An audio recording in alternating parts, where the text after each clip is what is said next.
سلام به همه شما عزیزای دلم، به یه ویدیو دیگه با من خوش اومدین. امروز براتون یه پرونده جنایی آوردم که تو سال 2016 تو آمریکا میامی اتفاق میافته. اگر که دوست دارید خیلی خوشحال میشم که تا پایان ویدیو همراه من باشید. 30 جولای سال 2016 هستیم و تو میامی هوا حسابی گرمه. وسطای تابستونم هست. اشلی که الان اواخر بارداریش هم هست قراره با یکی از دوستاش برن اسپا. این سالن اسپا خیلی لاکچری بوده و خدمات زیادی هم داشته. به خاطر همین اشلی قرار بود از صبح که صبحونه رو خورده بره با دوستش اونجا و کل روز رو تا غروب اونجا بگذرونن. خیلی هم خوشحال بوده به خاطر اینکه بعد از مدت‌ها یه فرصتی رو داشته به دست می آورده تا بتونه یکم برای خودش وقت بذاره، یکم آرامش پیدا بکنه. چند وقت اخیر زندگی اشلی همراه دوست پسرش جاناتان اصلاً آروم نبود. خیلی اتفاقات وحشتناکی براشون افتاده بود و الان خیلی خوشحال بود که همه اون چیزا گذشته. صبح اون روز اشلی از خواب بیدار میشه، همراه جاناتان صبحونه میخورن و قرار بود که هر کدومشون اون روز رو برای خودشون بگذرونن. جاناتان به نفعی برای خودش و اشلی هم که همونطوری که گفتم قرار بود بره به سالن اسپا. اما قرار بود غروب اون روز همدیگه رو توی خونه ببینن و با همدیگه شام بخورن. اشلی صبح خونه رو ترک میکنه و وقتی که داشته میرفته جاناتان هنوز توی خونه بوده. اشلی دیگه وقتی تو سالن اسپا بوده گوشی رو دستش نمیگیره، نمیخواسته مدام مسیج بده، تلفنی صحبت کنه، میخواسته از اون فرصتی که بعد مدت‌ها به دست آورده حسابی استفاده بکنه. به خاطر همین نمیدونسته که در طول روز جاناتان کجا رفته و چیکار کرده. غروب اون روز برمیگرده خونه، اما در کمال تعجب جاناتان رو اونجا نمیبینه. یه کوچولو منتظر میمونه و فکر کرد که خب جاناتان الان سر میرسه دیگه، اما خب نمیاد. اشلی خیلی نگران میشه چون این موضوع اصلاً عادی نبوده. جاناتان اخیراً یه تصادف خیلی وحشتناک داشته، چند ماه رو توی بیمارستان مونده و قراره که سر ساعت داروهاشو بخوره و اونقدرم هنوز به لحاظ جسمی ریکاوری نشده تا بتونه ساعتهای خیلی طولانی رو بیرون خونه بمونه. نیاز داره که خیلی زود استراحت بکنه، طولانی تر از قبل میخوابه. به خاطر همه این موضوعات اشلی از همون اول خیلی نگران میشه. زنگ میزنه به مامان جاناتان و میگه که یه همچین اتفاقی افتاده. جاناتان هنوز خونه نیومده. به نظرت کجا میتونه رفته باشه؟ پیش تو نیست؟ پیش برادر خواهرش نیست؟ اما مامان جاناتان هم میگه نه. به دوستایی که میشناختن زنگ میزنن و هیچ کس نمیدونسته که جاناتان کجاست. اشلی که دیگه واقعا نگران شده بوده همراه مامان جاناتان سوار ماشین میشن و به هر جایی که فکر میکردن جاناتان ممکنه اون روز اونجا رفته باشه سر میزنن، اما نمیتونن جاناتان رو پیدا بکنن و خیلی نگران بودن. اشلی با اون وضعیتش، با اینکه باردار بوده، تسلیم نمیشه به این راحتی‌ها و خیلی نگران بوده. با مامان جاناتان تمام شب رو میگردن، هر مغازه، هر پاتوق و هر جایی که فکر میکردن ممکنه جاناتان رفته باشه رو سر میزنن، اما جاناتان نبوده. انگار که آب شده رفته تو زمین. نه زنگ میزده، نه تلفن‌ها رو جواب میداده، نه مسیج‌ها رو جواب میداده و عجیب هم این بوده که ماشینش هم نبوده جلوی در. یعنی احتمال میدادن که رفته یه جایی که به نسبت هم دوره، ولی نمیدونستن که چرا جاناتان جواب تلفناشون رو نمیده و این اصلا توی شخصیتش هم نبوده. به تمام این دلایل فردا صبحش میرن به اداره پلیس و روز 31 جولای سال 2016 اعلام مفقودی میکنن. اشلی به پلیس اعلام میکنه که جاناتان یه تصادف خیلی شدیدی داشته، تقریباً 7-8 ماه پیش، و هنوز حالش اونقدر خوب نیستش که بتونه زمانهای طولانی رو بیرون بمونه، مهمونی بره، رانندگی طولانی کنه یا چیزای اینطوری. به علاوه اینکه داروهایی بودن که باید سر موقع استفاده میکرده، هنوز نیاز به فیزیوتراپی و یه سری کمک‌هایی داشته که بتونه دوباره به حالت عادیش برگرده. وقتی که این حرفا رو پلیسا میشنون، برخلاف خیلی از پرونده‌های دیگه جدی میگیرن این موضوع رو و از همون روز، از همون لحظه که اعلام میکنن این شخص گم شده، میگردن دنبال جاناتان و خانواده جاناتان هم حسابی هر کاری که میتونستن انجام دادن. همه جا پوستر پخش میکردن، هر جایی که فکرشو بکنید میرفتن صحبت میکردن. فیسبوک، تمام پلتفرم های آنلاین رو استفاده میکردن، مصاحبه میکردن تا بتونن تا حد ممکن پخش بکنن این خبر رو. فکر میکردن شاید جاناتان یه جایی رفته، حالش بد شده مثلا رانندگی کرده رفته یه جای دوری، اما خب نتونسته موقع برگشت رانندگی کنه و گوشه جاده مونده. یه همچین احتمالاتی رو میدادن و خیلی نگران سلامتی جاناتان بودن. اما روزها میگذرن و بعدش هم هفته ها و هیچ خبری از جاناتان نمیشه. تنها رد و نشونی که از جاناتان پیدا میکنن ماشینش بوده که تقریبا یک هفته بعد از اینکه گم شده بود توی یک پارکینگ پیدا میکنن. اما این پارکینگ از محل زندگیشون دور بوده و جایی هم بوده که هیچ دلیلی نمیتونستن پیدا کنن که چرا ماشین اینجاست. یکی از کارهایی که جاناتان خیلی انجام میداده و یه جورایی بهش اعتیاد داشته این بوده که وید میکشیده و یه سری جاهای مشخصی پاتوقش بوده که میرفته اونجا، مثلا این چیزایی که میخواسته رو میخریده، از اون مغازه ها تهیه میکرده.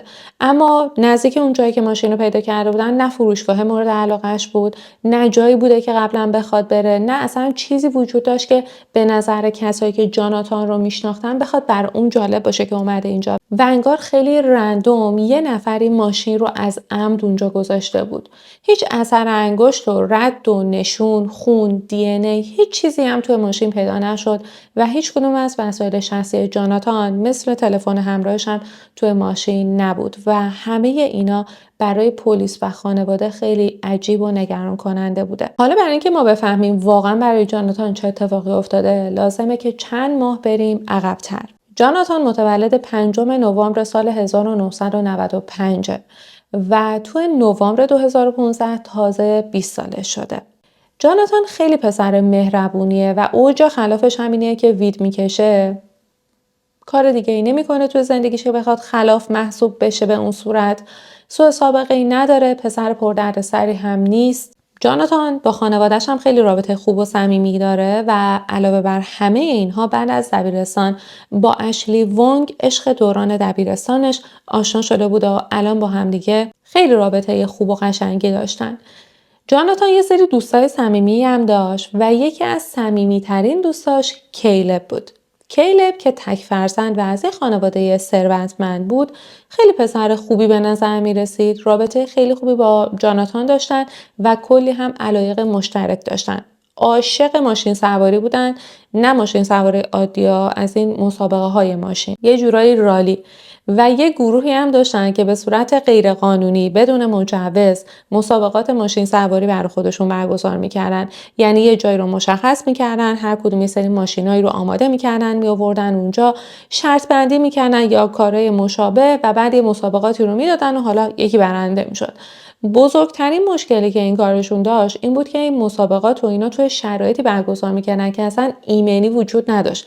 نه جاده ایمن بود، نه برای خودشون و نه اطرافیان، نه ماشین ها واقعا درست حسابی کاستوم شده بودن، از نظر فنی آماده شده بودن و خلاصه اینکه ممکن بود هم به خودشون هم به دیگران آسیب بزنن. اما این اوج خلافشون بود. کار دیگه‌ای که انجام میدادن این بود که جفتشون عاشق وید بودن، پاتوقایی داشتن که میرفتن اونجا میخریدن، میکشیدن و جز علاقه مشترکشون بود. جفتشون عاشق سگ پیتبول بودن، کیلب هم یه پیتبول داشت و به دلایل مختلفی که براتون گفتم این دوتا خیلی صمیمی بودن، وقت خیلی زیادی رو با هم دیگه میگذروندن.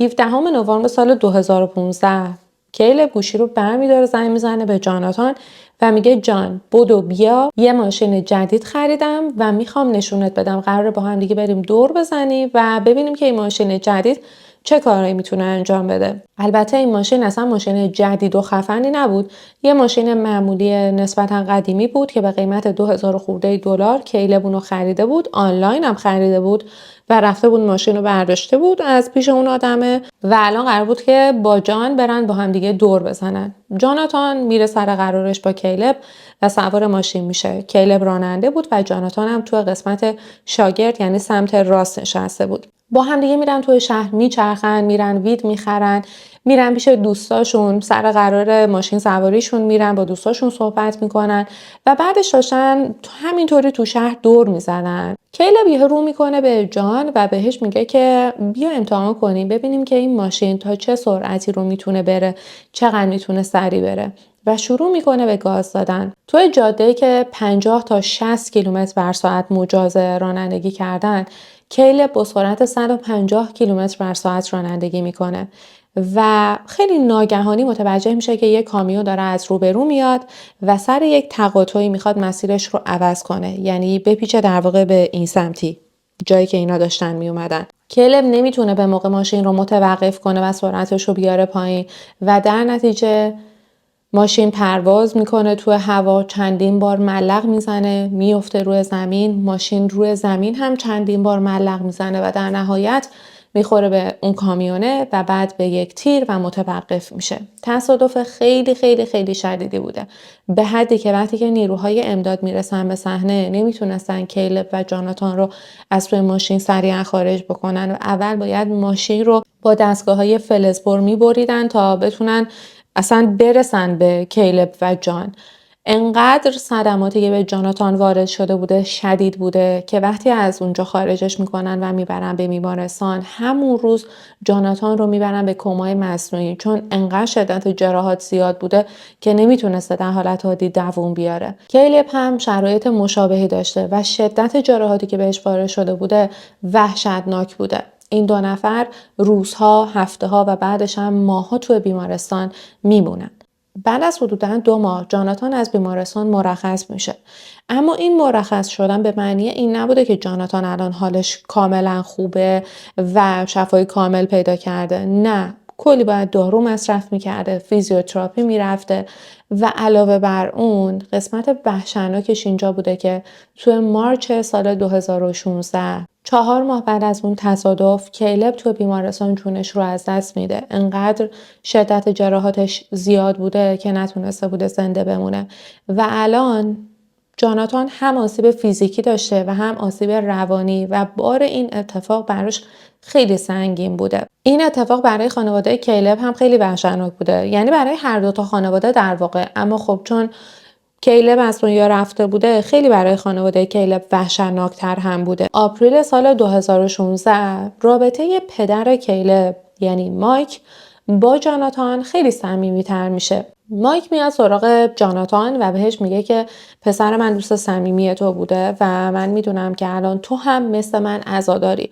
تو هم کیلب رو از دست دادی و به خاطر این موضوع خیلی خیلی ناراحتی و ما یه درد مشترک داریم. میگه از طرف من میدونم که کیلب دوست صمیمی تو بود، خیلی تو رو دوست داشت، خیلی بهت نزدیک بود و به خاطر رابطه دوستی تو با کیلب دوست دارم که منم باهات رابطه خوبی داشته باشم. یه جورایی تو برای من جای خالی کیلب رو پر میکنی.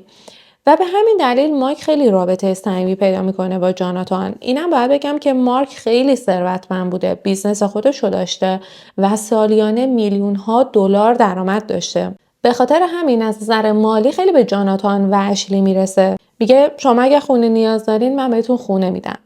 اگه ماشین میخوای بیا من برات ماشین میخرم و هدایای مختلفی هم میداده به جاناتان و اشلی. و اتفاقا روز 30 جولای همون قراری که اشلی داشته بره اسپا هدیه ای از طرف پدر کیلب یعنی مایک بوده و قرار نبوده که اشلی تنها بره، قرار بوده با دوست دختر کیلب بره. کیلب هم یه دوست دختری داشته که اتفاقا خیلی رابطه صمیمی با مایک داشته، اون خانم دختر خانم، و قرار بوده که اون روز 30 اشلی با دوست دختر کیلب 2 نفری با هم برن سالن اسپا. خب برمیگردیم به بعد از گم شدن جاناتان.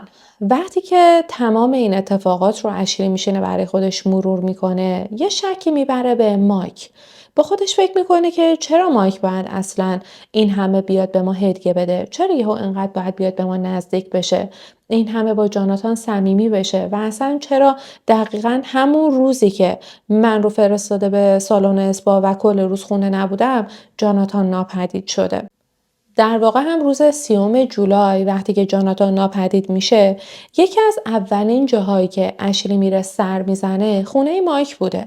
میره بیرون در خونه وای میسته و نگاه میکنه میبینه که تمام چراغای خونه خاموشه، انگار که کسی اصلا خونه نیست و زنگ میزنه به مایک میگه که کجایی، چطوری، حالت خوبه؟ و مایک میگه که آره من خونم و میخوام یه چیزی بخورم و برم بخوابم. و این برای اشلی خیلی عجیب بوده. احساس میکنه که مایک داره یه جورایی دروغ میگه، اما اشلی مدرکی نداشته که بتونه این حرف رو ثابت بکنه.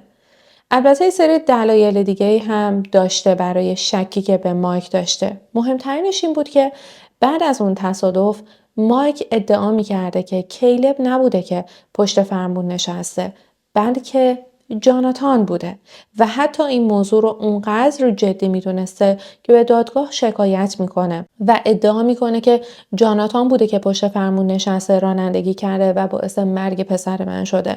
اما بعد از اینکه تمام مدارک و شواهد، گزارش پلیس، پزشکی قانونی و بعدش هم گزارش کسایی که امدادگر بودن رسیده بودن به صحنه جرم، دوربینای مداربسته و خلاصه هر چیزی که ممکن بود رو تو دادگاه چک میکنن، تایید میکنن که کیلب بوده که راننده بوده و جاناتان روی صندلی شاگرد نشسته بود. اما مایک از حرفش کوتاه نمیاد و باز هم میگفته که جاناتان راننده بوده و اون باعث مرگ پسر من شده. چیز دیگه ای هم که اشلی میدونسته اما در واقع خیلی های دیگه نمیدونستن و یا جرئت نداشتن که مطرح بکنن، این بود که مایک یه بیزنسمن معمولی نبوده، یه بیزنس معمولی نداشته، بلکه توی بیزنس خلاف بوده.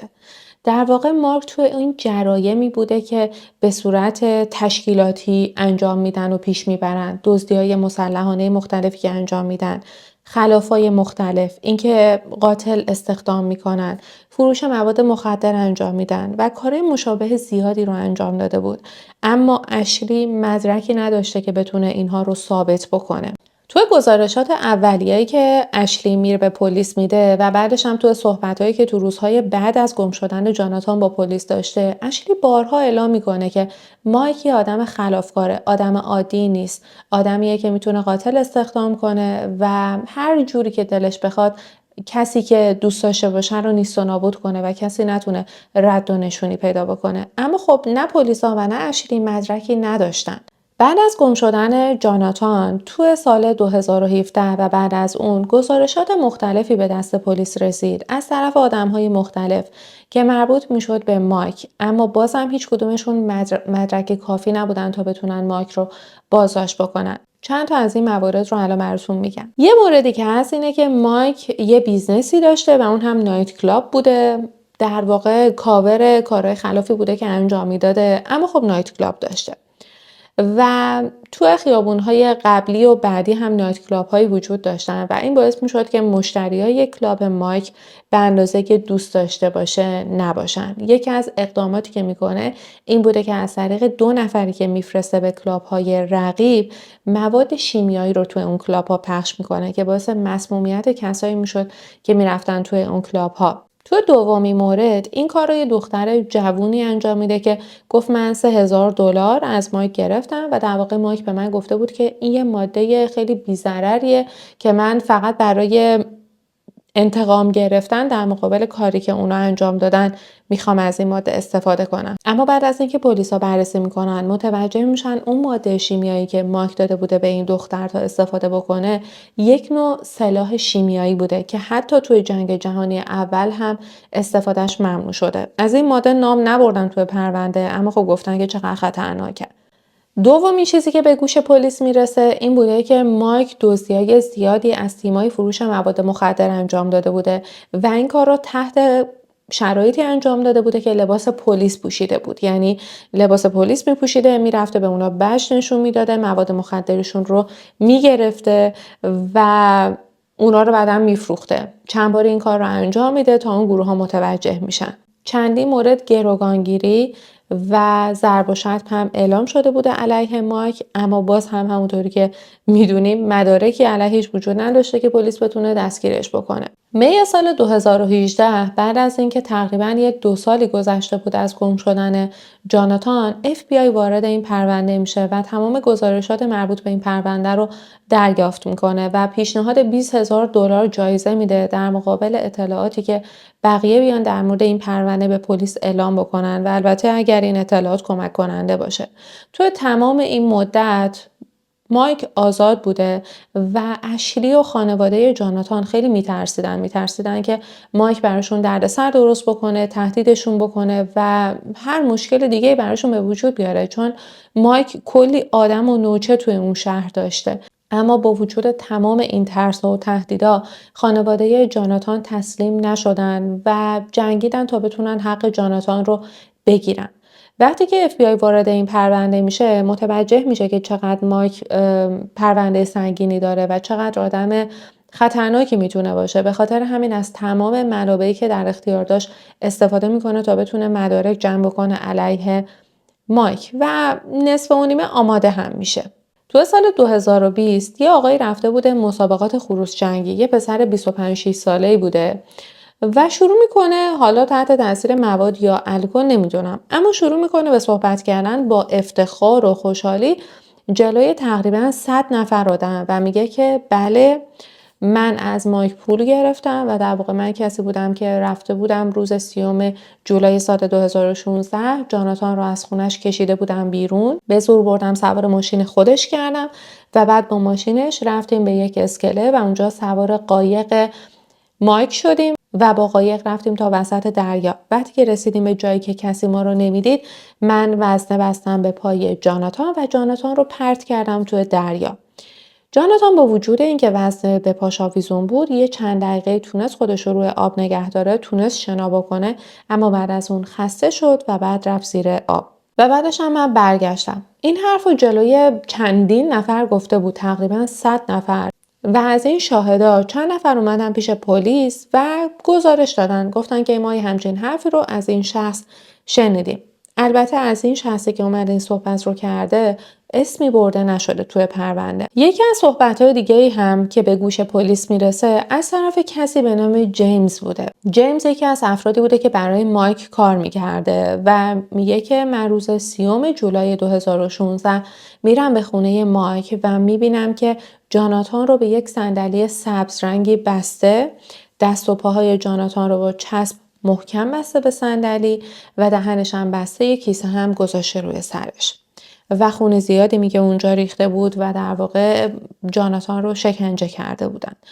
این شخص میگه من بعد از اونی که جاناتان رو ندیدم، اما فردای اون روز یه قابلمه بزرگی دیدم روی گاز که استخوان‌های بزرگ با یه سری گوشت‌ها و اشکال مختلفی اون تو بود و برام خیلی عجیب بود و به نظرم نمی اومد که این گوشت و این استخوان‌ها مربوط به یه حیوانی باشن و فکر میکنم که مال جاناتان بودن. جیمز در واقع این حرف رو اول به مامانش زده بود و بعد مامانش بهش میگه که ما حتما باید بریم پیش پلیس و تو این موضوع رو به پلیس گزارش بدی. وقتی که میرن پیش پلیس جیمز این صحبت‌ها رو میکنه، اما مشکل اینجا بوده که جیمز خودش سوء سابقه داشته و از همه مهمتر برای مایک کار میکرده، یعنی توی کارهای خلاف بوده و همین موضوع باعث میشه که پلیس جیمز رو بازداشت بکنه و بعدش هم بفرستتش به زندان.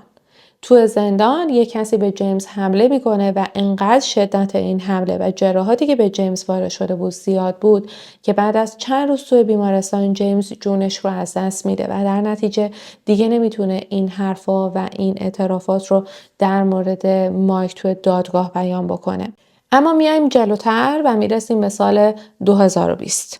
سال 2020 زمانیه که FBI تمام گزارش‌هایی که مربوط به اون دوتا مورد استفاده از مواد شیمیایی توی نایت کلابای رقیب بوده و البته گزارش‌هایی که کم و بیش از دزدی‌ها، از گروگانگیری و آزار مردم از طرف مایک ثبت شده بوده رو جمع‌آوری کرده و یه عالمه اتهام جمع جور کرده علیه مایک و تو سال 2020 مایک رو بازداشت میکنن و بهش 15 تا اتهام میزنن که یکی از این اتهامات گروگانگیری، شکنجه و قتل جاناتان بوده.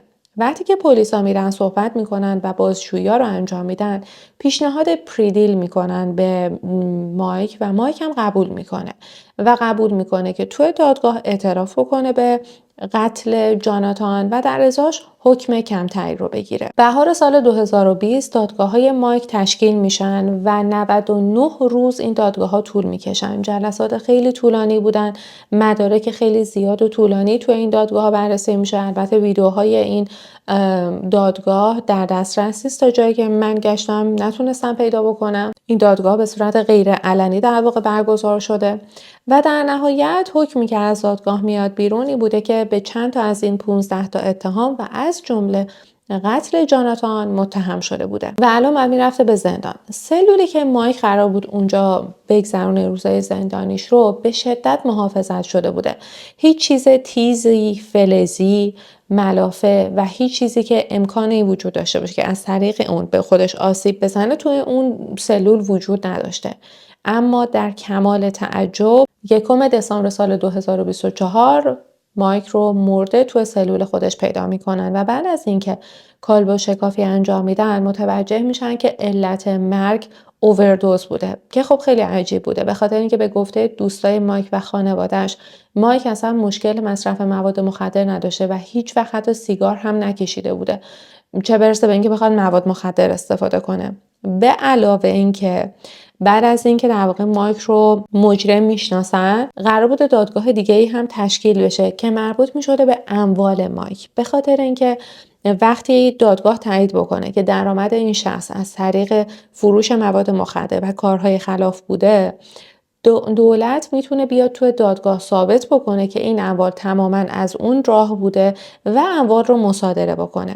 اموال مایک توی اون زمان بین 20 تا 25 میلیون دلار تخمین زده میشن و اگر که این دادگاه تشکیل میشد و دولت اونها رو مصادره میکرد هیچ چیزی به خانواده مایک نمیرسید. اما اگر قبل از تشکیل این دادگاه ها مایک میمرد، این اموال میرسید به خانواده و به ورثه‌اش و در نتیجه در اختیار خانواده‌اش قرار می گرفت و الان که قبل از تشکیل اون دادگاه ها مایک مرده بود، در واقع اموال پیش خانواده‌اش میمونده. مایک چندین بار درخواست میده که این دادگاه ها به تأخیر بیفتن و در نهایت هم قرار بوده توی سال 2024 این دادگاه ها تشکیل بشن توی ماه دسامبر، اواخر ماه دسامبر. اما قبل از این دادگاه مایک یا خودشو میکشه یا در واقع یکی میکشدش یا نمیدونم تصادفی میمیره. چیزی که ولی برای خانواده جاناتان خیلی خوشحال کننده بود این بود که اولا به واسطه جاناتان شر یه آدم خیلی خطرناک از شهرشون کنده شد و الان آدم‌های اون شهر میتونن با امنیت بیشتری زندگی بکنن و بعدش هم خیلی خوشحال بودن که تونستن حق جاناتان رو بگیرن و ثابت کنن که چه بلایی واقعا سرش اومده. اما بدن جاناتان هیچ وقت پیدا نشد و هیچ وقت هم نتونستن ثابت بکنن که آیا اون شخصی حرفش راست بود که گفته بود من جاناتان رو انداختم توی دریا، یا جیمز که گفته بود من دیدم که جاناتان رو شکنجه کردن. مایک هیچ وقت در مورد جزئیات این موضوع صحبت نکرد و چون که پریدیل داشتن بازم در مورد جزئیات این پرونده توی دادگاه صحبتی نشد. انگیزه این قتل برام خیلی عجیب بود، به خاطر اینکه خیلی الکی سر یک پافشاری بیخود، سر یک غرور بیجا این اتفاق افتاد و جاناتان هیچ کار اشتباهی نکرده بود تو این زندگی کوتاهی که داشت. وقتی که جونش رو از دست داد فقط 21 سالش بود و عمر خیلی کوتاهی داشت و تو این دوران خیلی کمی که زندگی کرد کار خلافی انجام نداده بود، آسیبی به کسی نرسونده بود که لیاقتش این باشه که این شکلی به این بیرحمی جونش رو ازش بگیرن. اگر یکی از شما تو میامی زندگی میکنه خیلی خوشحال میشم که در مورد این پرونده برام بنویسین، چون اونجوری که من توی کانال‌های یوتیوب کوچولو و اخباری که از پادکست‌های کوچیک میومد گوش دادم، خیلی اون دوران، اون زمانی که این اتفاق افتاده بود، گزارش‌ها و اخبار زیادی منتشر شد که کی واقعا رانندگی میکرده و چون یه دادگاهی هم تشکیل شد که آیا جاناتان راننده بوده یا نه و توی دادگاه این موضوع به دقت بررسی شد و تایید شد که در نهایت کیلب بوده که راننده بوده. اما مایک بعد از این دادگاه همچنان پافشاری کرد که نه، جاناتان راننده بوده. امیدوارم که روز و روزگار خوبی داشته باشین. اگه این ویدیو رو دوست داشتید ممنون میشم که لایک کنید، به دوستاتونم معرفی کنید. مرسی که با من تا اینجا همراه بودید. ویدیو بعدی خیلی زود میبینمتون.